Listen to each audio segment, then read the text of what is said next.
23 caregivers quit in 42 days. Evelyn Cole was the 24th. And the first night she walked into that glass tower overlooking Incheon harbor, she broke every rule they died trying to follow. The syringe trembled in her hand. 2:47 in the morning, rain hammered against floor-to-ceiling windows on the 47th floor.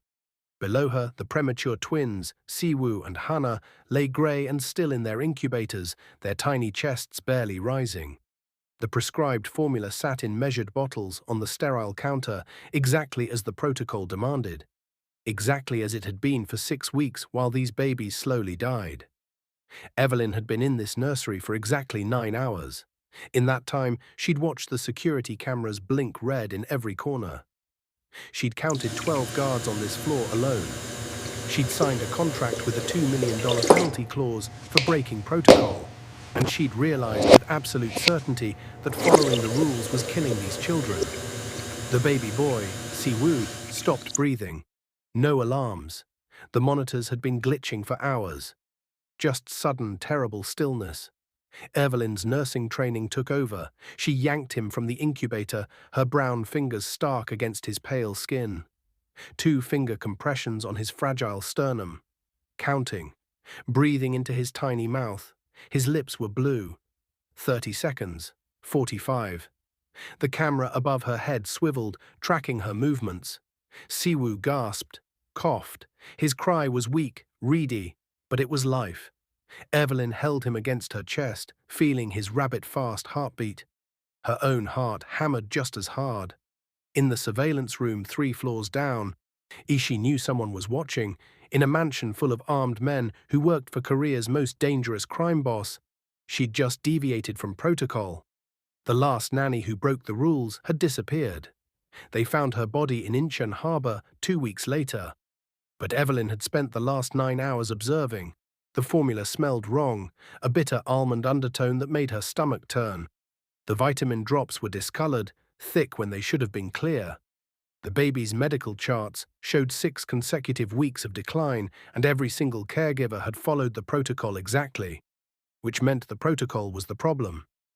Evelyn looked directly at the nearest camera. Then she walked to the sink and poured every bottle of prescribed formula down the drain. The camera's red light blinked faster, and she pulled emergency supplies from her backpack. Standard preemie formula powder she'd brought from her nursing school stash, distilled water she'd grabbed at a convenience store. Her hands moved with practiced precision, mixing, measuring, testing temperature on her inner wrist. This was basic. This was what any competent nurse would use. This was nothing like the custom blend the twins had been receiving. Siwoo fussed against her shoulder. Hana began to whimper in her incubator. Evelyn stripped down to her sports bra and settled into the rocking chair, positioning both babies skin to skin against her chest. Another protocol violation. The rules said minimal contact. The rules said sterile procedure only. The rules were written by someone who wanted these babies dead. She began to sing. A Yoruba lullaby her grandmother had taught her back in Atlanta before the old woman died and left Evelyn with nothing but student debt and memories. The melody was soft, ancient, meant to call children back from the edge of the world. Omo Oba, Wasile. Siwoo's breathing steadied. Hana's oxygen levels ticked upward on the monitor, slowly, then faster. For the first time in weeks, the alarm stayed silent. Evelyn kept singing, kept rocking, kept breaking every rule in the book. She'd come to Korea with $89 in her bank account and $73,000 in student loans. The job posting had been vague, borderline illegal, offering $35,000 a month for specialized childcare in Incheon, discretion required. She'd known it was dangerous. She'd answered anyway. Desperation made people brave or stupid, and Evelyn had stopped caring which one she was. The interview had lasted 10 minutes. Kang Ji-won, the man they called the Serpent of Incheon, had emerged from shadows like something carved from ice and rage. Scar tissue cut across his left cheekbone. Eyes that had seen too much death. Voice like gravel. Can you save them? She'd lied, yes. The truth was messier. Evelyn was 3 semesters into her nursing degree when the money ran out. She'd never handled premature infants alone, never worked in a NICU, never been responsible for lives this fragile, this close to the edge. But she'd lost her 8-year-old brother Malik to hospital negligence when she was 16. She'd watched doctors follow protocol while he died from a medication error they were too proud to catch. She knew what institutional murder looked like. And she was looking at it now. Dawn crept over Incheon harbor in shades of grey and gold. The twins slept against Evelyn's chest, their skin finally pink, their breathing deep. She'd been awake for 24 hours straight. Her back ached, her arms trembled with exhaustion, but the monitors showed numbers she hadn't seen in their charts. Good numbers, living numbers. The nursery door opened without sound. Kang Ji-won stepped inside. He moved like violence waiting to happen, expensive suit doing nothing to hide the predator underneath. His eyes went to the empty formula bottles in the trash, to Evelyn, half naked in the rocking chair, to his children, peaceful for the first time in their short lives. "What did you do?" Evelyn met his stare. In the soft morning light, she could see the exhaustion carved into his face, the fear he hid behind coldness. This man had built an empire on blood and intimidation, but right now he was just a father watching his children die by inches. "I stopped killing them." The words landed like stones in still water. Ji-won's hand moved to his waist, where she knew he kept a gun. Evelyn didn't flinch. She'd grown up in East Atlanta. She knew what a man looked like when he was deciding whether to kill you. She also knew the exact second when that decision shifted. His hand fell away from the weapon. "Explain." Evelyn stood carefully, keeping the babies secure against her body. She walked to the counter and picked up one of the discarded formula bottles. Under the UV sterilization light, she held it up. The liquid glowed fluorescent green. Vitamin A and D toxicity. Evelyn's voice was steady. "Someone's been overdosing them, slowly, carefully, making it look like they're just too premature to survive." "How do you know?" "Because I've seen it before. Hospital negligence, different drug, same principle, and because I checked their charts. 6 weeks of decline, 23 caregivers who all followed your protocol exactly. The common denominator isn't the babies, it's the protocol itself." Ji-won stared at the glowing bottle. Something moved behind his eyes, realization, rage, grief all at once. "My wife created that formula before she died. Then someone changed it after." The silence stretched. Outside, the city woke up. Inside this room, everything balanced on the edge of a knife. "Why should I believe you? Why should I trust some broke American nursing student over my family's doctor?" Evelyn shifted Hannah to her shoulder, feeling the baby's warm breath against her neck. "Because your children are alive right now. For the first time in 6 weeks, their oxygen levels are stable. Their color is good. They're sleeping instead of screaming. You don't have to trust me. Trust the monitors." Ji-won looked at the medical displays, at the numbers that had been red for weeks, now steady in the green zone. "What do you need?" "Everything replaced. Every bottle, every supplement, every piece of equipment. I need to verify every source. And I need the cameras out of this room. The babies need privacy to heal properly. The cameras stay." Evelyn shook her head. "Then you're choosing surveillance over their health. Constant monitoring stresses premature infants. They need darkness, quiet, minimal stimulation. Right now they're living in a fishbowl." Ji-won's jaw tightened. "Those cameras are the only reason you're still breathing. I watched you save my son's life at 2:47 this morning. I watched you risk everything to do what 23 others were too afraid to try. So you'll let me do my job? If you're lying, if you're wrong, you won't live long enough to regret it. If I'm wrong, you can kill me yourself. But if I'm right, someone in your organization has been murdering your children. And they're going to try again." The words hung in the air like smoke. "Find the source." Ji-won pulled a black credit card from his wallet and placed it on the counter. "No limit. Buy whatever you need. I'll handle the security. And the cameras, stay. But I'll reduce the monitoring frequency." He moved closer. Unclose enough that Evelyn could smell expensive cologne and gun oil. "Keep them alive, whatever it costs. I'll keep you safe." "From who?" "From whoever's been poisoning them." He reached out slowly, telegraphing the movement. His finger brushed Hana's tiny hand. The baby's fingers curled around his automatically, a reflex, nothing more. But Jiwon's expression cracked just for a second. "What are their names?" Evelyn asked quietly. "Their real names. Not what the charts say. What did their mother call them?" He looked surprised by the question. "Siwoo means protector of the world. Hana means one flower, special bloom. My wife, she believed they would be remarkable. They will be, if we keep them alive." Jiwon nodded once, then he left as silently as he'd entered. Evelyn sank back into the rocking chair. Her heart was still racing. She'd just accused a Mafia boss's family of attempted murder. She'd violated protocol, destroyed evidence, and demanded resources without any real authority. She'd also saved 2 lives. The twins stirred against her chest. Siwoo made a small sound, not quite a cry, more like a question. Evelyn started singing again, that old Yoruba lullaby about children of kings finding their way home. If you're watching this, hit that subscribe button, because what happens next is going to change everything. The first week passed in a blur of bottles and biometric locks and sleepless nights. Evelyn worked like a woman possessed. She ordered new supplies from 3 different medical distributors, cross-checking lot numbers and safety certifications. She threw out everything in the nursery that couldn't be verified.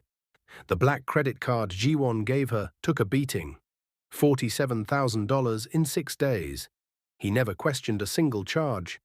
The twins responded like flowers finally getting water after a drought. Siwoo gained 170 grams. His skin went from grey to pink, to a healthy golden tone. He started tracking movement with his eyes, turning his head toward Evelyn's voice. Hana added 155 grams, and her grip got strong enough to hold onto Evelyn's finger during feedings. Their cries changed from weak mewling to proper infant wails that echoed through the penthouse. The staff noticed. The housekeeper, an older woman named Mrs. Park, started leaving traditional seaweed soup outside the nursery door. "For strength," she said in broken English, "for the baby's mother." Evelyn didn't correct her, and the guards who rotated shifts began nodding respectfully when she passed. They called her Agassi instead of the help, and Jiwon started appearing at odd hours. 3 in the morning, Evelyn would be feeding Hana, and suddenly he'd be there in the doorway. Not speaking, just watching. She'd gotten used to his presence the way you get used to storms, aware of the danger, but no longer flinching at the thunder. On day 8, she found him in the nursery at 2 in the afternoon. He stood over Siwoo's crib, just staring down at his son. The baby was awake, making those random newborn sounds, fingers grasping at air. "You can hold him." Evelyn kept her voice soft. "He won't break." "I might." The words came out rough, vulnerable. This man who commanded an empire of violence was terrified of his own child. Evelyn walked over. More scooped Siwoo up with practiced ease. She held the baby out to Jiwon. "Support his head. Let him rest against your chest. He'll hear your heartbeat. It's calming." Jiwon took his son like the boy was made of glass and grenades. His hands were too big, too rough for something this small. Siwoo fussed for a second, then settled against the expensive fabric of his father's shirt. Something shifted in Jiwon's face. The hardness cracked. His eyes went bright. He's so small. He's gaining weight every day. Soon he'll be strong enough to go outside, see the city, live a normal life. Nothing about their life will be normal. No, but they'll be alive. That's what matters. Jiwon looked at her then. Really looked. Not the way men usually looked at Evelyn, cataloguing her body, making assumptions. This was different. Like he was seeing past her skin to something deeper. "Why did you do it? Risk everything on the first night?" Evelyn picked up Hana, cradled her against her shoulder. The question deserved honesty. "I had a brother. Malik. He was 8 years old. Hospital gave him the wrong medication dosage. I watched him die while doctors followed their protocols and covered their mistakes." She met Jiwon's eyes. "I promised myself I'd never watch a child die again because someone was too afraid to break the rules." The silence between them felt heavy, important. "How old were you?" 16. "And you've been carrying that?" "Every day." Jiwon shifted Siwoo carefully, more confident now. The baby yawned, tiny fist bumping against his father's jaw. I lost my wife during their birth. Hemorrhage. The doctors said they could save her or save the twins. She chose them before I could even speak. Her last words were, "Protect our children." Evelyn's throat tightened. That kind of love, the kind that chose death so others could live, that was rare, sacred. She sounds remarkable. She was. Jiwon's voice dropped. And I've been failing her.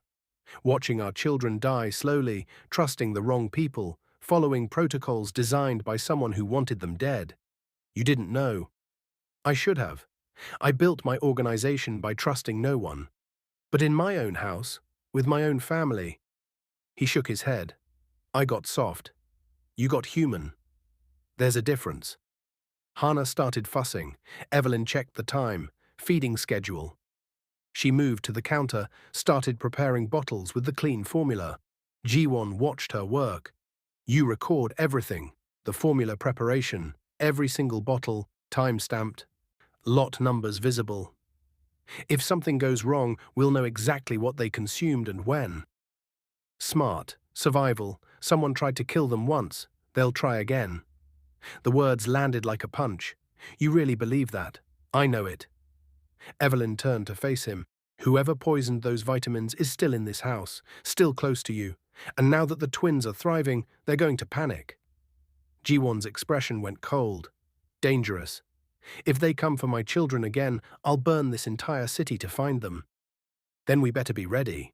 She handed him a bottle. He looked at it like she'd handed him a live bomb. You're serious. You need to learn. I won't always be here. The thought seemed to surprise him. Where would you go? I don't know, but 3 months, 6 months, a year from now, these babies will need their father, not just their nurse. You need to know how to feed them, change them, comfort them when they cry. I pay people for that. You can't pay people to love them. The bottle warmed in Jiwon's hand. He sat down in the rocking chair, awkward but determined. Evelyn showed him the angle, how to watch for air bubbles, how to burp the baby halfway through. Siwoo latched on and started eating like he'd been starving. He's hungry. Good sign, means his digestive system is healing. They sat together in the afternoon light, each feeding a twin. Rain started up outside, gentle this time. The city sprawled below them, millions of people living their lives, without knowing that on the 47th floor of this tower, something fragile and dangerous was growing. Not just the babies, something between Evelyn and the man who'd hired her. What's your story? Jiwon asked suddenly.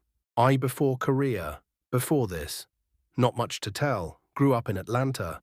Grandmother raised me after my parents died in a car accident. Lost Malik when I was 16, lost her last year. Dropped out of nursing school when the money ran out. 73,000 in debt. Evelyn's head snapped up. How did you... I don't hire people without knowing everything about them. Jiwon's voice was matter-of-fact. Student loans, eviction notice. $47 in your bank account when you flew here. You were desperate, so you took advantage. I offered opportunity. You took the risk. Fair enough. Siwoo finished his bottle. Jiwon lifted him to his shoulder, patting the tiny back with surprising gentleness. The baby burped, then promptly spit up on the $4,000 suit. Evelyn tried not to laugh, failed. This is normal? Completely. I welcome to fatherhood. Jiwon looked down at the stain spreading across expensive Italian wool. Then he smiled. Actually smiled. It transformed his face, made him look younger, almost kind. I've killed men for less. Please don't kill your son for having a functional digestive system. The moment stretched, soft, almost domestic. Two people who had no business trusting each other, sitting in a nursery while rain fell and babies slept, and the world outside kept turning. Then Evelyn's phone buzzed. A text from an unknown number. You're making a mistake. Leave while you can. This is your only warning. Her blood went cold. What is it? Evelyn showed him the screen. Jiwon's expression went from peaceful to lethal in half a second. He stood, still holding Siwoo, and pulled out his own phone. Minseok. Trace this number. Now. And he listened for a moment, jaw tight. I don't care if it's a burner. Find out who bought it. Check the security footage from every electronics store in Incheon for the last week. He ended the call. You're staying in the nursery from now on. I'm moving a bed in. I'm fine. You're being threatened. So are you. Every day. This is your world. Not anymore. Jiwon's voice was steel. My world was business, territory, money. But the moment you saved my children, you became family. And I protect family. The word hung in the air between them. Family. Evelyn had been alone for so long, she'd forgotten what that word felt like. The weight of it. The promise. I can handle myself, I'm sure you can. But you won't have to. He meant it. She could see it in his eyes. This man who trusted no one was choosing to trust her, to protect her, and to pull her into his world not as an employee, but as something more. It was terrifying. It was everything. Hannah whimpered. Evelyn picked her up, held her close. The baby's heartbeat against her chest felt like a promise, like proof that broken things could heal if you were brave enough to try. Whoever sent that text is close. Evelyn kept her voice steady. Someone with access to my number. Someone in this house. I know. What are we going to do? We? Jiwon looked at her. You're staying? Where else would I go? Somewhere safe. Evelyn laughed, sharp and bitter. I flew across the world to work for a crime boss because I had $89 and no options. Safety isn't something I've had in a long time. She looked down at Hannah. But these babies deserve it. So yeah, I'm staying. And whoever's coming for them is going to have to go through me first. Jiwon studied her for a long moment. Then he nodded. Then we fight. Together. Together. Outside, the rain picked up, thunder rolled across Incheon Harbour, and in that nursery on the 47th floor, two people who'd been alone too long started building something worth defending. They just didn't know yet how much blood it would cost. The threat came 3 days later, not through text this time, through action. Evelyn woke at 4 in the morning to silence. Wrong silence, the kind that makes your spine straighten and your heart kick into overdrive. She'd been sleeping on a cot in the nursery for 72 hours straight, and her body had learned the rhythm of this room. The hum of monitors, the soft breathing of twins, the occasional shuffle of guards outside the door. This silence was different. She sat up fast, checked the cribs. Both babies sleeping peacefully, checked the monitors, all green, checked the door, unlocked. She always locked it from the inside, always. 3 deadbolts and a chain. Now it hung open half an inch, light from the hallway cutting through the darkness. Evelyn's hand went to the scalpel she kept under her pillow. Not much of a weapon, but enough to make someone think twice. She moved to the cribs, positioning herself between the door and the babies. Footsteps in the hall, slow, deliberate, not the pattern of Jiwon's guards. The door swung open. A woman stepped inside, 60, maybe older, elegant in the way expensive things are elegant. Silk robe, pearl earrings, hair pulled back so tight it looked painful. Her face was familiar from the photographs in the penthouse, family portraits, formal dinners, birthday celebrations. Isadora Choi, Ji-won's stepmother. She closed the door behind her with a soft click. You must be the American. Her English was perfect. British accent, the kind that came from expensive schools and old money. I've heard so much about you. Evelyn kept the scalpel hidden against her thigh. Mrs. Choi, it's late. Is it? I find the early hours so peaceful. Time for honest conversations. The woman moved deeper into the room. Not aggressive, not yet. But the threat was there, coiled tight under expensive fabric and perfect posture. They're beautiful, aren't they? Isadora looked at the sleeping twins, so fragile, so easily broken. What do you want? To give you something. Isadora pulled a tablet from her robe pocket, untapped the screen, turned it toward Evelyn. Photos. Evelyn's apartment in Atlanta, her grandmother's grave, the nursing school she'd dropped out of, her favorite coffee shop, her best friend from high school walking her dog. Her entire life documented and catalogued. I want you to understand your situation. Isadora's voice stayed pleasant, conversational. You're very far from home, very alone. And you've inserted yourself into a family situation that doesn't concern you. These babies concern me. Because you're being paid. Isadora smiled. It was a terrible smile. Cold and sharp. So let me make you a better offer. $300,000, American, deposited into any account you choose. All you have to do is leave. Tonight. Right now. Walk out that door and never come back. Evelyn's grip tightened on the scalpel. And if I don't, then I'll have to consider you a threat to this family's stability. And threats, Isadora swiped to a new photo. Evelyn's friend. Close up this time, taken through a window, can be eliminated. Not just here in Korea, anywhere. Your people, your places, everything you've ever cared about. The air in the room felt thin. Dangerous. Why? Evelyn forced her voice steady. Why do you want them dead? Isadora's expression didn't change. My son died 2 years ago, Junho. He gave his life protecting this organization. Bled out in an alley in Busan, defending territory that made the Kang family billions. She gestured at the twins. These children are the result of my stepson's affair with a woman barely older than you. A translator. Nobody, and now they stand to inherit everything my son died for. They're babies. They're obstacles. And the word landed like a stone. Evelyn thought about the poisoned vitamins, the 23 caregivers who'd quit or disappeared. The protocol designed to kill slowly enough that it looked like natural causes. This woman had been murdering these children for 6 weeks, and she'd almost succeeded. You changed the formula. After their mother died, you poisoned them. Isadora's smile widened. I have no idea what you're talking about. But hypothetically, if someone wanted to ensure certain outcomes, vitamin toxicity would be very difficult to prove, especially in premature infants with complicated medical histories. She tilted her head. You're clever. Too clever. That's why I'm giving you this chance. Take the money, disappear, or stay and join the long list of people who've underestimated how far I'll go to protect my son's legacy. $300,000. Enough to clear Evelyn's debts, restart her life, go anywhere, be anyone. All she had to do was walk away. Behind her, Hana made a small sound in her sleep. That tiny noise babies make when they're dreaming. Innocent, trusting. Evelyn had watched her brother Malik die because adults were too proud or too scared to break the rules. She'd promised herself never again. Never another child, never another preventable death. She looked Isadora Choi in the eyes. Get out. Isadora's smile disappeared. Excuse me, I said get out.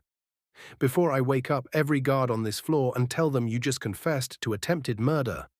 You have no proof. I have your words. Recorded. Evelyn pulled out her phone from her pocket, the one she'd been holding since Isadora started talking, the one that had been recording everything. I time-stamped, backed up to cloud storage.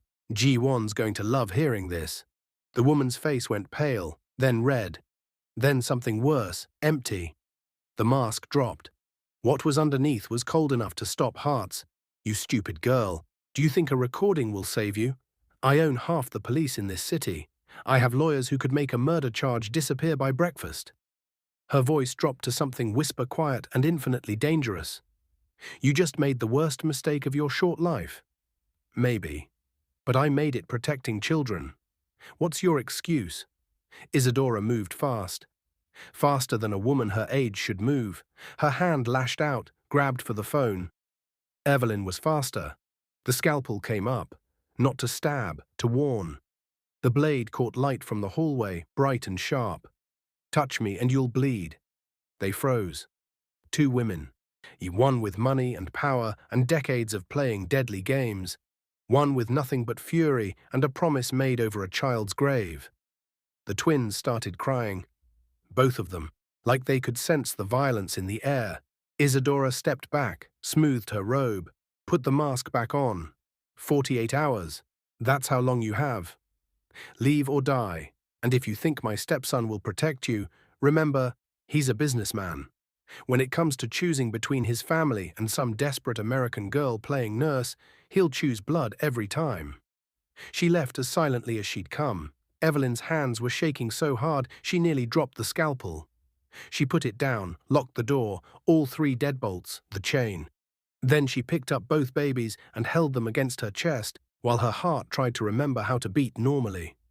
The recording was real. I backed up, encrypted, evidence. But Isadora was right about one thing: money and power could make evidence disappear. Evelyn pulled out her phone with one hand, babies cradled against her with the other, texted Jiwon, "Need you, now, nursery." He was there in 90 seconds, hair disheveled, no shirt, gun in hand, eyes scanning for threats. "What happened? Your stepmother just offered me $300,000 to leave. When I refused, she threatened to kill everyone I've ever cared about." Evelyn held out her phone, played the recording. Jiwon listened. His face went from concern to furious to something darker.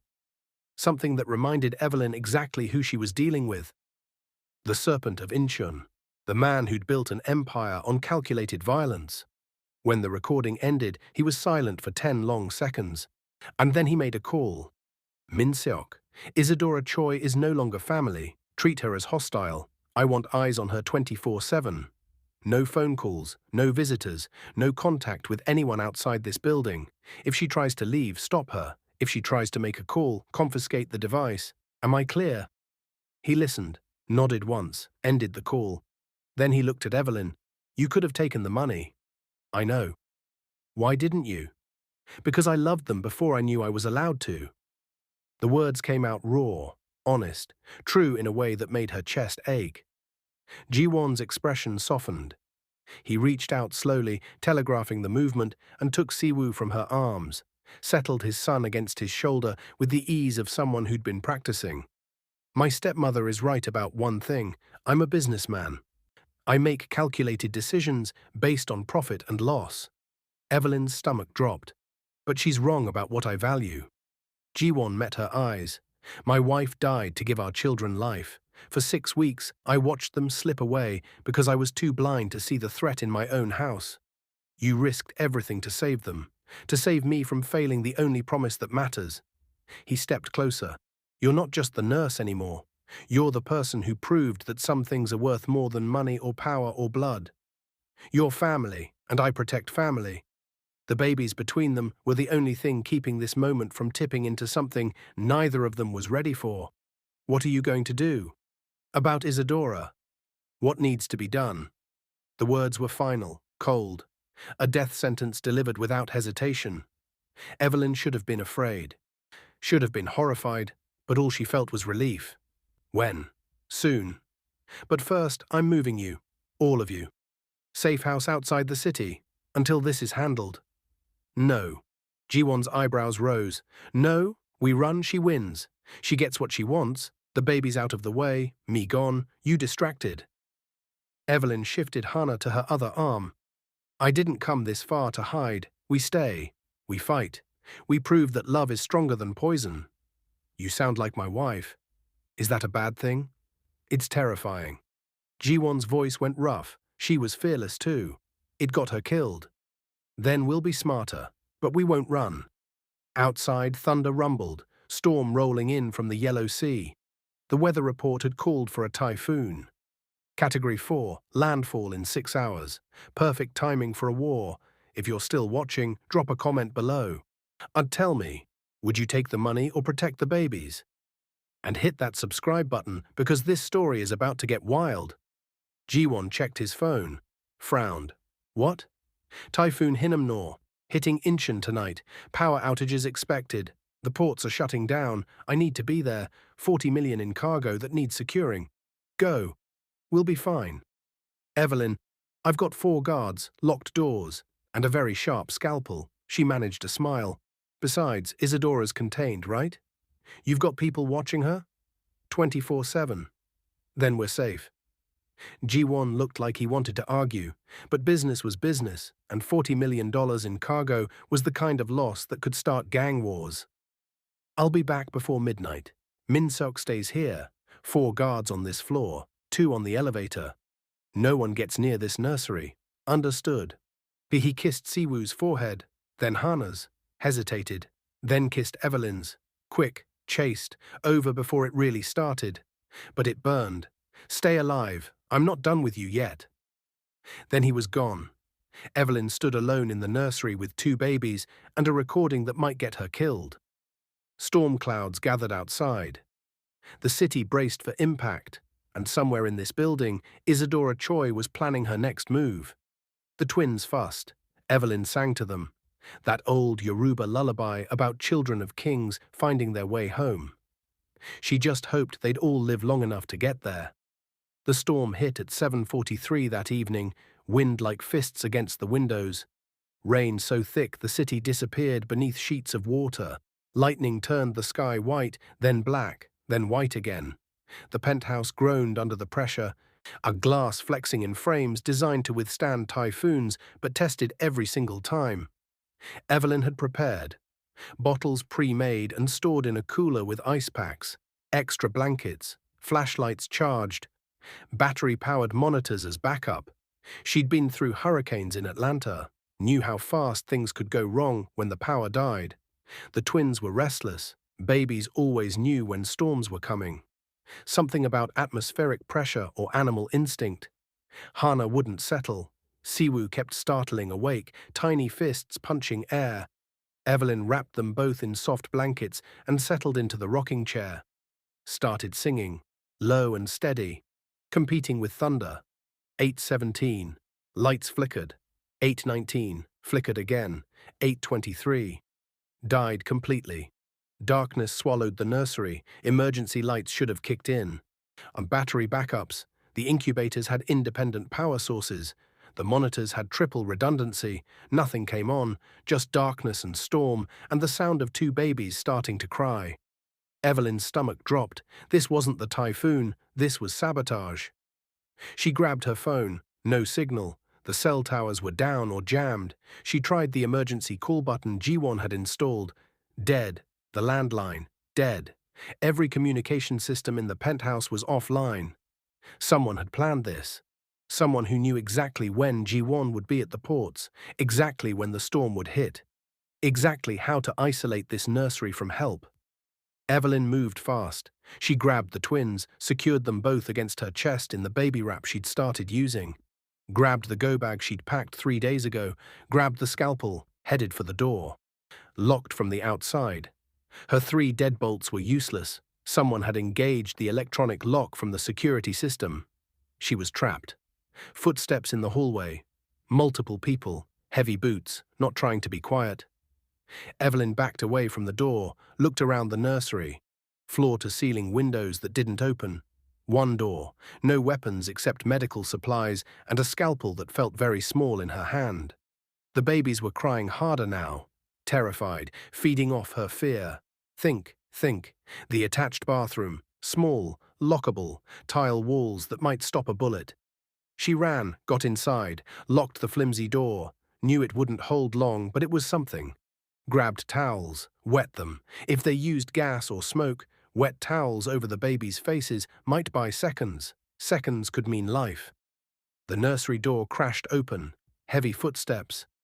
2 people, maybe 3. Speaking Korean too fast for Evelyn's limited vocabulary to catch. Then a woman's voice, clear, English, familiar. She's in here somewhere. Find her. Find them. Isadora. The recording hadn't been enough. The guards hadn't stopped her. Money and power and decades of playing this game meant she had people everywhere. People loyal to her. People willing to murder children during a typhoon while their father was miles away. Evelyn held the babies tighter, pressed back against the bathroom wall. The scalpel felt useless. She was one woman with no training in combat, holding 2 infants, trapped in a bathroom while killers searched for her. But she'd promised, no more dead children, not while she was breathing. The bathroom door handle rattled, found her, a boot hit the door, once, twice. The frame cracked. Evelyn made a choice. She started screaming, loud as she could, not words, just noise, the kind of sound that carried, that made people look. That might reach the guards Jiwon had posted if any of them were still alive. The door splintered.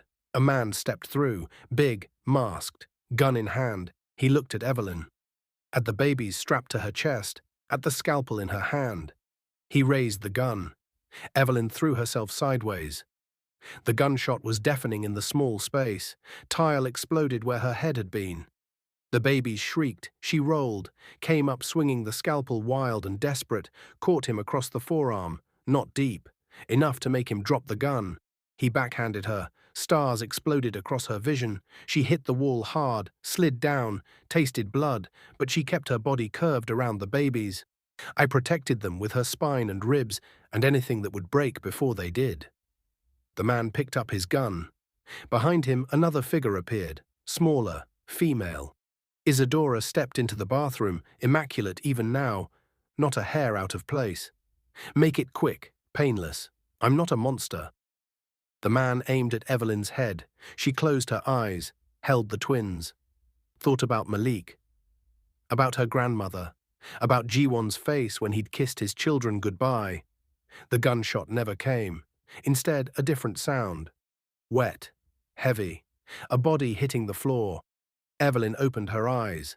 The masked man was down, throat cut, blood spreading. Behind him stood Jiwon, soaking wet, covered in blood that wasn't his. Eyes that had gone past fury into something colder, more final. He looked at Isadora. Stepmother. The word was poison. Isadora backed up. Hit the wall. For the first time, Evelyn saw fear cross that perfect face. This is a misunderstanding. I was trying to protect them. These men broke in. I came to help. Jiwon moved, fast, brutal, slammed Isadora against the tile hard enough to crack it, his hand around her throat, lifting her off the ground. You poisoned my children. You threatened the woman who saved them. You hired men to kill them during a storm while I was away. His voice never rose, never wavered, just cold fact. You failed, at everything. The only question now is how long you suffer before you die. Isadora clawed at his hand, choking, gasping. Jiwon, please, you had 48 hours to run. You chose this. He squeezed. Evelyn should have looked away, should have protected the babies from seeing this. But she couldn't move, couldn't breathe. I could only watch as the woman who'd tried to murder children fought for air she didn't deserve. Isadora's face went purple, her movements slowed, stopped. Jiwon held on for 10 more seconds, making sure. Then he dropped her. The body crumpled. He turned to Evelyn, blood on his hands, rain dripping from his hair, eyes still cold but softening when they landed on her. You're hurt. I'm okay. You're bleeding. So are you. He crossed to her in 2 steps, knelt, checked the babies first, both screaming but uninjured. Then he touched Evelyn's face where the man had hit her. Gentle, his hands shook. I should have been here. You came. That's what matters. If I'd been 5 minutes later. But you weren't. The babies were still crying. Evelyn started to stand, her legs gave out. Adrenaline crash. Jiwon caught her, held her and the twins against his chest, all 4 of them on the bathroom floor, surrounded by bodies and blood and the sound of the storm. There are 2 more in the hallway.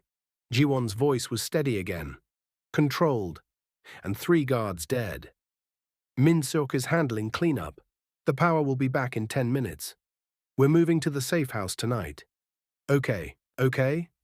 I'm too tired to argue. He almost smiled. Then I'm taking advantage while I can. He stood, lifting Evelyn with him like she weighed nothing. Carried all 3 of them out of the bathroom, past the bodies, past the destruction, into the nursery where emergency lights were finally flickering on. Min-seok appeared in the doorway. Older, scarred, loyal. He took in the scene without expression. Clean it. Jiwon's command was simple, all of it. I want no trace by morning. Yes, boss. And Min-seok. Find everyone who helped her, everyone who looked the other way, everyone who knew. Already on it. Jiwon carried Evelyn to the rocking chair, set her down carefully. The babies were finally quieting, exhausted from crying. She checked them over, fingers and toes, airways, pulse, all good. Traumatized but alive, you saved them. Jiwon knelt beside the chair. When I got the alert that the power was cut, when I couldn't reach you, his voice cracked. I broke every traffic law in Incheon getting back here. The cargo? Min-seok handled it. You think I'd choose 40 million over my family? The word again. Family.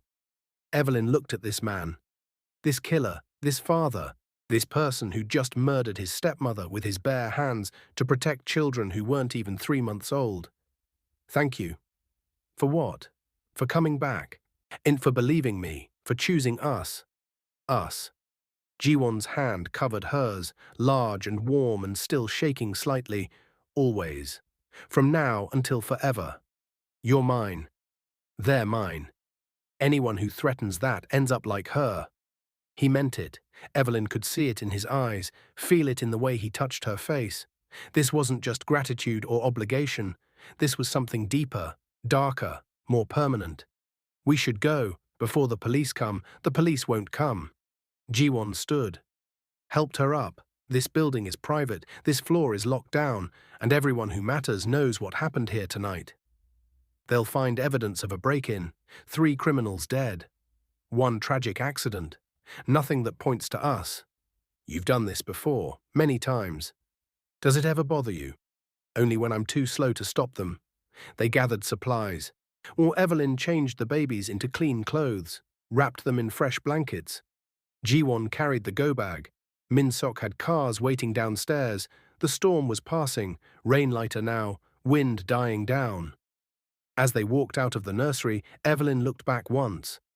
Blood on the bathroom floor, broken furniture, shattered tile, evidence of how close they'd come to losing everything. But also proof that some things were worth fighting for, worth killing for, worth dying for if it came to that. The twins stirred against her chest. Siwoo's tiny hand found Hannah's. Even this young, even after everything, they reached for each other. Siblings, family, blood. The safe house was an hour outside Incheon, smaller than the penthouse but just as secure. Ocean view, armed guards, everything they needed. Jiwon carried the twins inside, settled them in the nursery that had been prepared in advance. Someone had stocked it with supplies, new cribs, new monitors, everything clean and safe. Evelyn stood in the doorway, watching him move around the space, checking locks, testing equipment, being thorough because thorough kept people alive. You're good at this. At what? Being a father. He looked surprised. I'm learning from the best. I'm not their mother, aren't you? The question hung in the air. Evelyn thought about the last 3 weeks, the feedings and the songs and the midnight conversations. The way Hannah smiled when she heard Evelyn's voice, the way Siwoo settled when she held him, the way her heart cracked open every time they needed her. Maybe I am. Jiwon crossed to her, stood close enough that she could feel heat radiating off him, close enough to kiss if either of them was brave enough. I have a proposition. Business talk? Now? Always business. He smiled slightly. I need a partner. Someone I trust completely. Someone my children already love. Someone who'll fight for this family, even when it's dangerous. You have employees for that. I'm not offering employment. Then what are you offering? He pulled a small box from his pocket, opened it.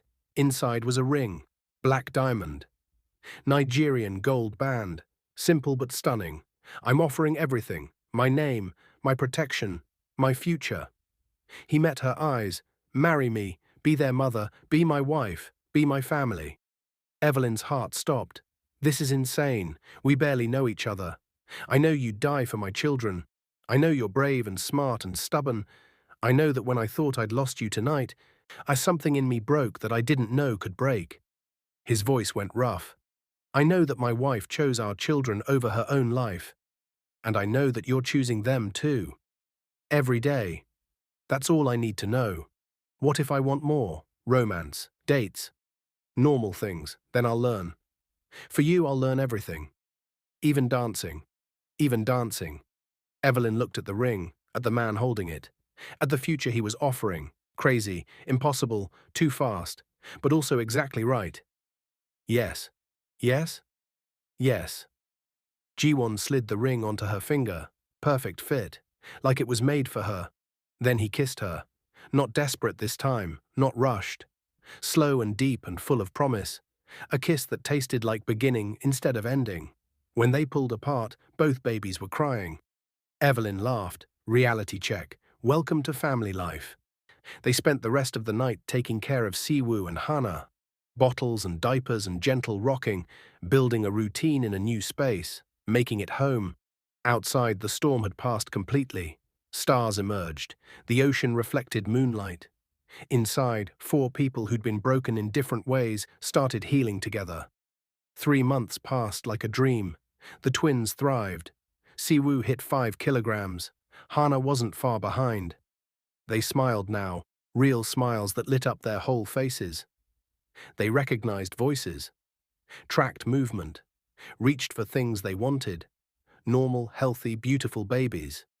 Evelyn learned Korean, not fluent, but enough to understand the household staff and sing lullabies in both languages. The guards taught her curse words first, laughing when she used them wrong. Mrs. Park taught her to make kimchi and seaweed soup. The driver taught her the best routes through Incheon traffic. She became part of the fabric of this strange, violent, loving family. Jiwon kept his promise about romance. Dinner dates on the penthouse balcony after the twins went to sleep. Flowers delivered every Friday. Dancing lessons in the living room at midnight, both of them terrible but laughing. Small moments stolen between diaper changes and business meetings. He was learning to be soft. She was learning to be strong. They met somewhere in the middle. The wedding happened on a Tuesday. Small ceremony, just family and close associates. Evelyn wore a dress that blended white lace with Nigerian patterns. Jiwon wore a traditional hanbok in deep blue. The twins wore matching outfits, tiny and perfect. Min-suk walked Evelyn down the aisle since her family was gone. He cried, and the terrifying second-in-command of a criminal empire cried during the vows. When Jiwon kissed his bride, Siwoo started crying. Then Hana joined in. The whole ceremony dissolved into laughter and babies and the kind of chaos that meant life was happening. Evelyn Cole became Evelyn Kang. Mother, wife, fighter, survivor. The months that followed were the happiest of her life. Watching the twins grow, learning to navigate marriage to a man whose business was violence but whose heart was surprisingly tender. Building a home in a country that wasn't hers but was starting to feel like it could be. She thought the danger was over. She was wrong. The package arrived on a Thursday morning, 8 months after the wedding. The twins were almost a year old, starting to pull themselves up on furniture, babbling in Korean and English, and some language only they understood. Evelyn signed for the delivery, DHL from Atlanta. She hadn't ordered anything. Hadn't been in contact with anyone from her old life except a few friends via social media. She opened it in the nursery while the twins played on their mat. Inside was a journal, leather-bound, worn, her grandmother's handwriting on the first page. Evelyn's hands started shaking. Underneath the journal was a folder, medical records, hospital documents, and a death certificate. Malik Cole, age 8, cause of death listed as medication error, but stamped across the top in red ink. Homicide, under investigation. A handwritten note fell out. Evelyn, your brother's death wasn't an accident. I've been investigating for years. We need to talk. There are people who need to answer for what they did. Contact me when you're ready. Dr. Sarah Chen, Emory Medical Examiner. The room tilted. All these years, Evelyn had carried Malik's death like a weight. Random tragedy, hospital negligence, the kind of mistake that happened when systems failed and people didn't care enough. But murder, someone had deliberately killed her brother. And they'd gotten away with it for 12 years.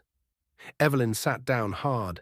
The journal slipped from her hands. Pages fell open to entries written in her grandmother's careful script.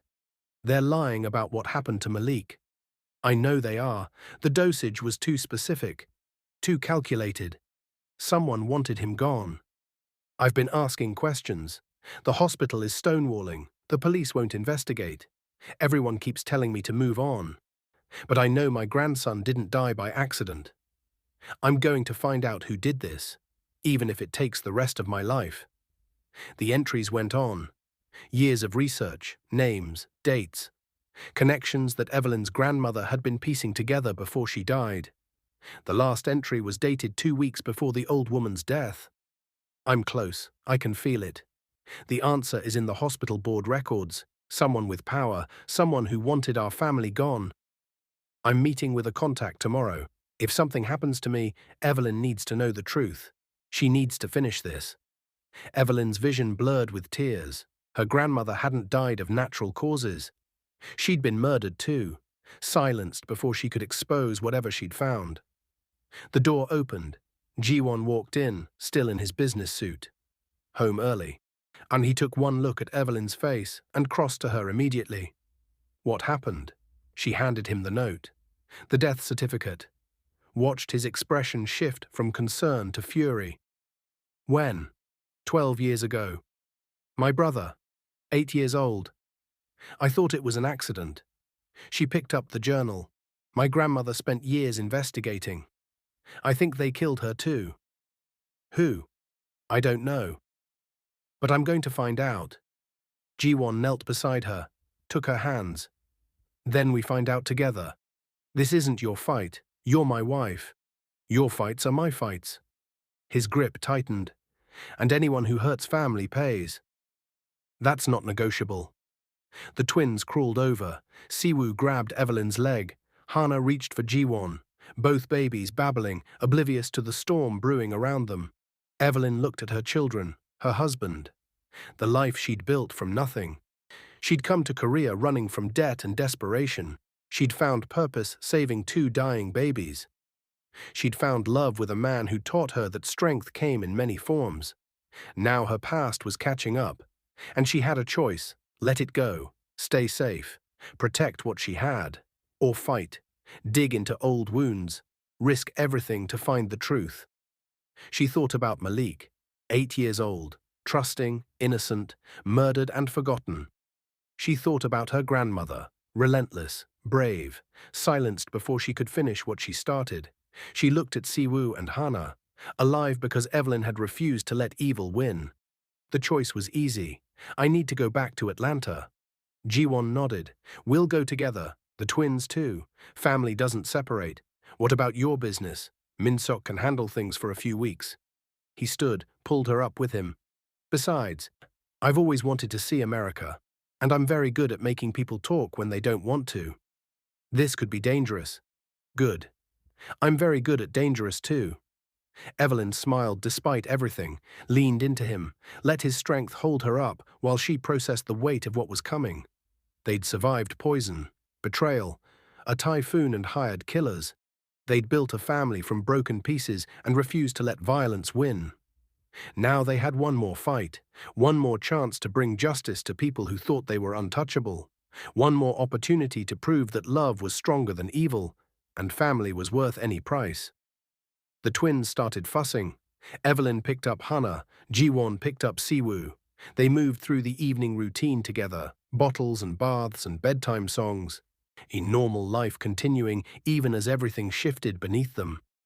Later, after the babies were asleep, Evelyn stood at the window looking out at Incheon.